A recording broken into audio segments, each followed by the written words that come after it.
All right, LD, let's hop into some Premier League action Mhm. this weekend.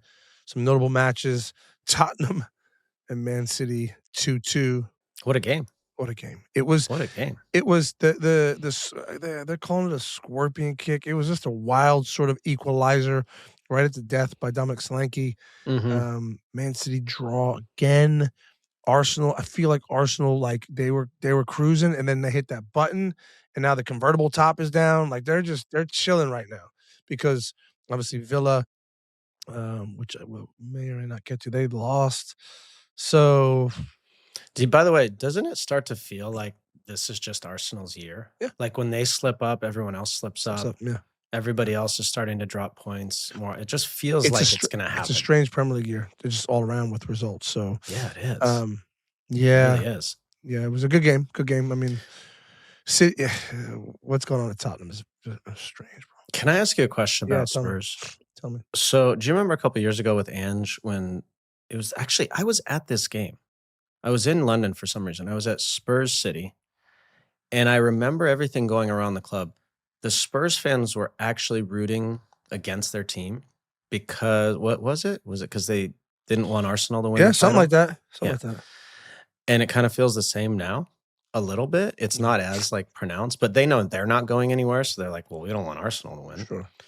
Um, That's a thing. is that I would acceptable? Is that real? Is that like that seems well, crazy to there's a me. But human I know nature there's to it. such hatred between those clubs. There is, but I can remember, like, Liverpool going for, like, the title when I was playing, and I think, they were up with City. I don't remember what year it was, and it was City, and I just remember thinking, like, yeah, you're rooting so hard against sort of your rival. It's to your point, like, what is Tottenham going to do this year that they catch form, they might maybe, like, sneak into European place? Okay. But it's Yeah, different when you're rooting against your own team for that to happen. I know, It's but one thing if you're watching from the outside and you want, that but like that's that's crazy. how hated these rivalries are, and I I think know it just yeah, makes me I know. think like It's how crazy. it's crazy It's to me. crazy. I don't know. But That must. I wonder if that happens in sports here in America. Probably, mm, yeah, I could see probably, that. right? Mm, Like you're I the Raiders at the end of the year and you don't want the Broncos to win, sure, and sure, you're sure. playing whatever. You're playing the Charger or you're playing whatever the Patriots, and you're like, I hope we lose today, so the Patriots are the number one Yeah, seed, yeah, and yeah, like yeah. it's just Yeah. crazy. I think it happens. I think it's human psychology. There's no Yeah. doubt. The other thing with Spurs, why do they continue to do well? I'm curious because like you played Europa League a bit with Everton too, and like why are they so poor in the Premier League now, but they're still doing well in the Champions League? Yeah. It's like, what's your explanation for this? Is it just that I mean, you can't say the Champions League's easier competition No, necessarily. Some games, yes, but it's just it's bizarre. I don't think anyone has it's one of those sort of enigmas that, like, no one has a real good answer for. I just remember the only answer I have is, like, I just remember it, like, I love Everton. You know that, and you're a piece of that. But there's some times when I just wasn't playing good. Just couldn't wait to not be at Goodison, right? Because it's Mm, so hard and it's so much pressure, right? And right. then so When you it's not travel on going the well, road yeah. and, we're in the Europa League a lot, so you're in Ukraine or you're in Portugal and you're like, I don't know.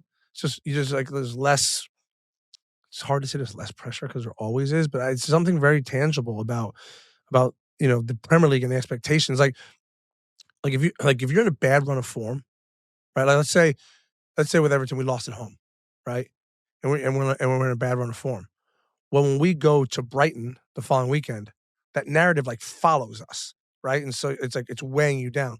But if we're in a bad run of form in the Premier League and we end up going to play somewhere in Ukraine or, as I said, Portugal or somewhere in Holland in the Europa League, that narrative's not following us. It's just Yeah, it's a it's whole its different own whole different thing. So we right. actually go onto the pitch without that pressure, if that makes sense. But the Yeah, second we that's go a back good to point. England, we're like, oh, because the stats always come up, right? I give them every weekend. Oh, they've winless in the last six, and you're like, oh my god, we got to win today.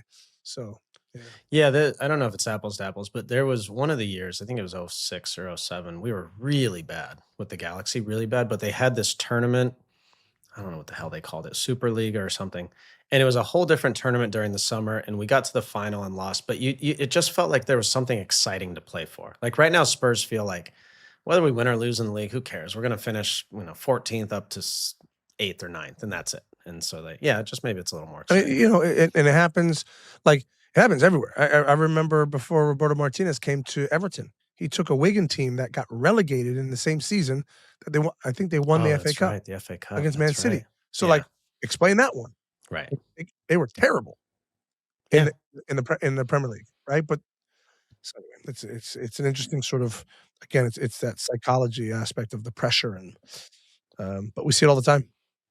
Like I told you guys earlier with the, Benfica goalie scoring, if you haven't seen Dominic Solanke's, I guess they call it a scorpion, whatever you call it, this goal is crazy because the ball is served behind him a bit, and it's hard to describe, but he just kind of flicks the outside of his foot, and when it first happened to him, I was watching in the airport coming home, and I was thinking, "Oh, it must have been an own goal." Like, it must have come off the defender, and I don't know if he knew a ton about it. I can't say he absolutely knew to do that, where he was Sure. putting it, all that, but you kinda just throw your foot at it, and then you Yeah. go, "Oh, yeah, I meant to do that." Yeah. But what a goal. Great goal. Jesus, what a goal. What a goal. Yeah. Um, Other thing that happened over the weekend, United in stoppage time beat Crazy game, Fulham. bro. Yep, Crazy game. crazy game, and it felt honestly, just watching it felt like old school United. Like, they're up, they're doing well, they tie, they get Fergie time, or in this case, whatever time you wanna call it, whoever's gonna be the permanent manager. But they get the lots of stoppage time and score in the end, and they're in the Champions League if the season stopped today. Yeah, They're I mean, really and obviously the first two under Michael Carrick were difficult. Man City and Arsenal. This should have been more straightforward, but okay, games are rarely straightforward. But they have a run now. I'm pretty certain I don't have it right in front of me, but they have a run now. Again, even following the Arsenal game where I was like, they're playing Fulham. They've got some games where you're like, they could, not that it's you can chalk up wins, but they could go. That's 3 wins on the bounce, and I wouldn't be surprised if they rack up another 3 or 4 in this next stretch. So isn't confidence amazing? It's the same group of players. I mean, obviously making some changes here and there, but, like, it's the same guys. same squad, man. It's the Same squad. same guys. It's just Yeah. this, and Chelsea with Rosinha now, 6 wins and a loss across all the competitions, and it's good for the Premier League if these 2 clubs are good again. And so, and Chelsea were good. I didn't agree with the firing, but it's just, it's good. It's good when they're all playing well and doing well, and Yeah. they came back from 2 goals down, by the way, to beat West Ham, which was really It's just impressive. strange that there were 2 goals down. I know. Um, yeah, I mean, the Michael Carrick thing is just like it's box office because it's just one of these things where you can't imagine they're gonna give him the job until he But Tim, if this continues, you is know he not gonna get the job? look, There's I no have scenario where, like, the fans allow them to hire someone else out, because if you think about, if you're making that decision on United's side, you have Carrick doing well, they're winning, they're in Champions League, whatever, and now you bring someone else in. The downside is so massive, right? What if the person's terrible? You're like, "Well, you had the guy right there. yeah, I know, but He's they've one done of this us. before. He's one of the," It's been how did 12 they it's not been make that 12 years decision? of this. Things have been so knee jerky, right? Like, Yeah, that's true. uh, look, But you can Amarim wasn't, right? And that didn't, so they're gonna say, "Well, that didn't I work know. out." I'm just look.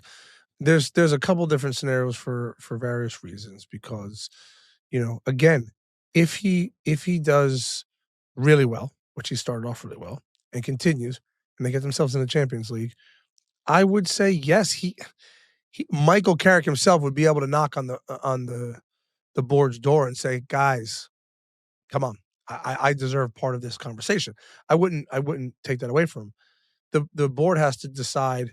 They have to see it long term, and United hasn't sort of been there for a long time in terms of that long term vision. And quite frankly, I think, and again, I've been on record saying I don't think I like Michael Carrick a ton. I don't think he necessarily deserves the job. Well, I think they should go get a big manager, right? A guy, a Southgate, a Tuchel, a Poch, someone like that. But again, the problem is, and this is where I think it helps Michael Carrick, is the reason Amarim left. We've talked about this is because he wanted to be the manager, not the head coach. He didn't want to be dictated to. He wanted to be the manager.